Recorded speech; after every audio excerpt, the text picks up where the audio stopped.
Hello everyone, আসসালামু আলাইকুম। আশা করছি আপনারা সবাই অনেক ভালো আছেন। আলহামদুলিল্লাহ, আল্লাহর রহমতে এবং আপনাদের দোয়ায় আমরাও ভালো আছি। আজকের দিনটা আমার কাছে বিশেষ একটা দিন। অনেক দিন ধরে অপেক্ষা করেছি, আজকে অপেক্ষার পালা শেষ হবে। মেয়েটাকে সকালবেলা ঘুম থেকে উঠিয়ে তার বাবার সাথে স্কুলে পাঠিয়ে দিয়েছিলাম। প্রায় 1 ঘন্টা পর এখন আমি তাকে স্কুল থেকে আনতে যাব। আজকে আমার মেয়ের পরীক্ষার রেজাল্ট দিবে। এর আগে খাতা দেখিয়েছিল, আমি একটু অসুস্থ থাকার কারণে স্কুলে যেতে পারিনি, তাই আর তার পরীক্ষার খাতাটা দেখা হয়নি। কিছুটা সারপ্রাইজ রয়ে গেছে, আজকেই দেখা যাবে সে কি করেছে পরীক্ষায়। আমার মেয়েটার আজকে রেজাল্ট দিবে, কিন্তু তার কোনো অনুভূতি নেই, সে একটু ভয় পাচ্ছিল না। সে শুধু আমাকে বলছিল, দেখো ভালো করেছি, তুমি দেখো। যাই হোক, এই যে আমার ছেলেকে নিয়ে স্কুলে চলে যাচ্ছি। ছেলেটা আমার ঘুমিয়েছিল, ঘুম থেকে তাকে তুলে নিয়েছি। আর সে স্কুলে যাওয়ার সময় তার বোনের জন্য হাতে করে একটা ফুল নিয়ে যাচ্ছিল।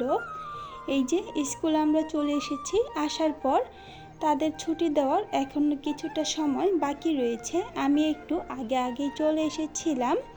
আমার ছেলেটা এখানে খেলা করছিল, আর তার সাথে আরেকটা বাচ্চাও খেলা করছিল। সব গার্ডিয়ানরা স্কুলে চলে এসেছে, তারাও রেজাল্টের জন্য অপেক্ষা করছিল।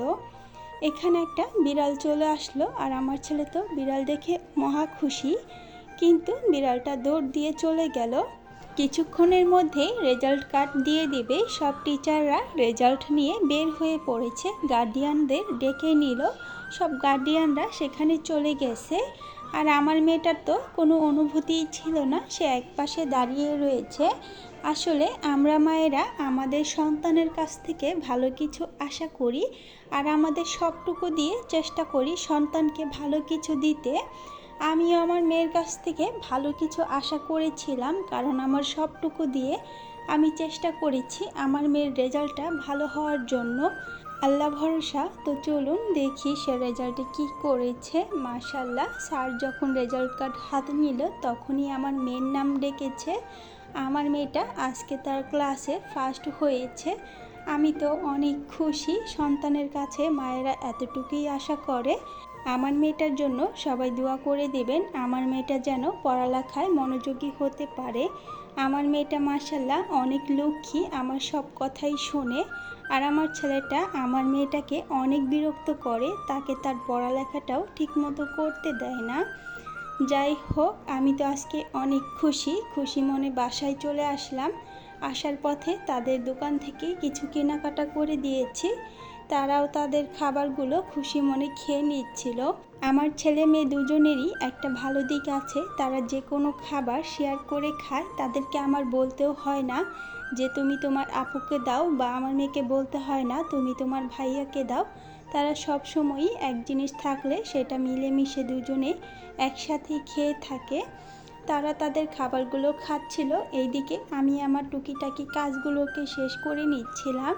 এই যে গাছগুলো লাগিয়েছিলাম, গাছে একটু পানি দিয়ে দিলাম, আর মেশিনে কাপড়গুলো ভিজিয়ে রাখলাম। এখন যেহেতু হুট করে বৃষ্টি চলে আসে, বলা যায় না কখন আবার বৃষ্টি চলে আসবে। একটু রোদ দেখেছিলাম, তাই কাপড়গুলোকে ধুয়ে ছাদে মেলে দিব। বেশ কিছুদিন ধরে আমি একটু অসুস্থ হওয়ার কারণে ডক্টরের কাছে যাওয়া আসা চলছে। আজকেও ঠিক তেমনই, দিনের বেলা আর কোনো ভিডিও করা হয়নি। এই তো রাতের বেলা, এখন রাত 8টা বাজে, আমরা এখন চলে যাব ডক্টরের কাছে। আমার সিরিয়ালটা আগেই দেওয়া ছিল।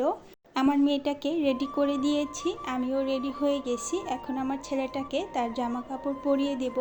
তার বাবা এখনও বাসায় আসেনি, আসার সময় তার জন্য ড্রাইভার নিয়ে আসবে। তারপর তাকে আমি রেডি করাবো। তাকে আমি টিভি ছেড়ে দিয়েছি, সে বসে বসে টিভি দেখছিল।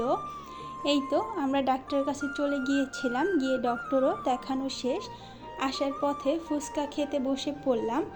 অনেক দিন ধরে ফুচকা খাওয়া হয় না, রাস্তার পাশে ফুচকার দোকান দেখে আমার অনেক ফুচকা খেতে ইচ্ছে করলো, তাই আমরা ফুচকার দোকানে এসে বসে পড়েছি। আর আমার হাজব্যান্ড ফুচকা অর্ডার দিচ্ছিল। আমার মেয়েটাকে ফুচকা দিয়ে দিয়েছে, আর এখানে আমি বললাম যে না থাক, আজকে ফুচকা খাবো না, আজকে চটপটি খেয়ে দেখি কেমন লাগে। সব সময় তো ফুচকাই খাওয়া হয়, চটপটি আমি কখনোই খাই না বাইরে থেকে কিনে। যখনই খাই ঘরে চটপটি আমি নিজের হাতে বানিয়ে তারপরে খাই। যাই হোক, আমি আজকে অনেকটা ঝাল করে তারপর চটপটিটা খেয়েছিলাম, ভালোই লেগেছে। আজকের ভিডিওটা ছিল এই পর্যন্তই। ভিডিওটা আপনাদের কাছে কেমন লেগেছে কমেন্ট করে জানিয়ে দেবেন। আল্লাহ হাফেজ।